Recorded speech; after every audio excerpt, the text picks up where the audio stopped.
Maths class 12 हम chapter पढ़ रहे थे डिटर्मिनेंट्स। सीबीएसई के प्रीवियस ईयर क्वेश्चंस हम पढ़ रहे थे जो 2011 से 2023 तक आए हैं। हमारा टॉपिक 1 कंप्लीट हो चुका जो था इवैल्यूएशन ऑफ ऑर्डर 2। अब हम अपना टॉपिक 2 शुरू करते हैं जो कि है evaluation of determinants of order 3 या इवैल्यूएशन ऑफ ऑर्डर 3। ये हमारा पहला क्वेश्चन है, पर हम पिछले टॉपिक से ही आगे कंटिन्यू कर रहे हैं। तो ये हमारा क्वेश्चन नंबर 16 है। पिछली वीडियो में हमारा वो क्वेश्चन नंबर 15 था, है ना, और ये अब हमारा क्वेश्चन नंबर 16 है।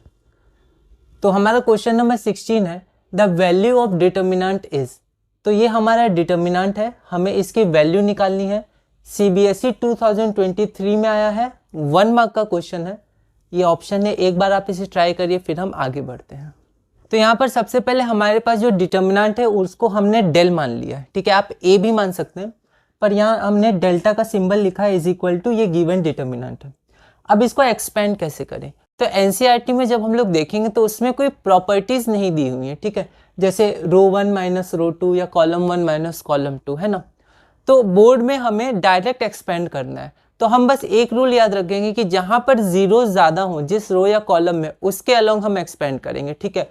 और अगर कहीं जीरोज नहीं है तो जनरली रो 1 के अलोंग हम लोग एक्सपेंड कर देते हैं। जैसे यहाँ पर कहीं भी जीरो नहीं है तो हम लोग रो 1 के अलोंग सिंपली एक्सपेंड कर देंगे।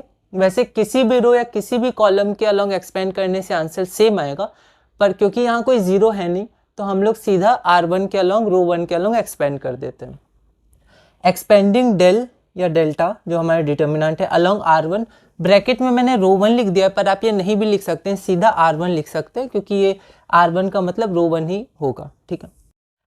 अब यहाँ पर जब एक्सपेंड करें तो बहुत सावधान रहना है हमें साइंस में। और जब हम लोग उस पर्टिकुलर एलिमेंट के रो और कॉलम को हटाकर जो डिटर्मिनेंट बचेगा उसको जब हम लोग इवेल्युएट करेंगे, एक्सपेंड करेंगे, तो माइनस प्लस का बहुत ध्यान रखना है। किस रो और किस कॉलम को हटाए हैं वो भी हमें ध्यान रखना है, ठीक है। तो यहाँ पर हमने डायरेक्ट इसको सॉल्व किया है। तो यहाँ पर रो 1 है तो उसमें प्लस माइनस प्लस होता है, इसका भी आपको ध्यान रखना है। किस रो के अलोंग आप पहले कौन सा साइन रखिएगा।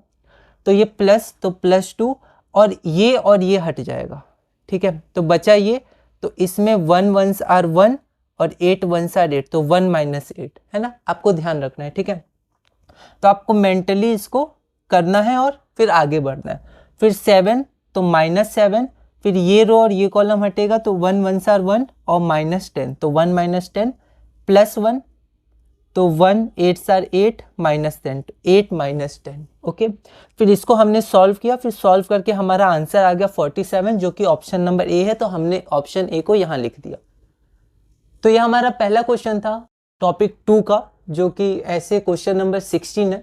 सीबीएसई 2023 पिछले साल ही आया है, 1 मार्क का क्वेश्चन, और ये बेसिक क्वेश्चन है, पर हमें ध्यान रखना है क्योंकि ऐसे क्वेश्चंस आ सकते हैं, ठीक है।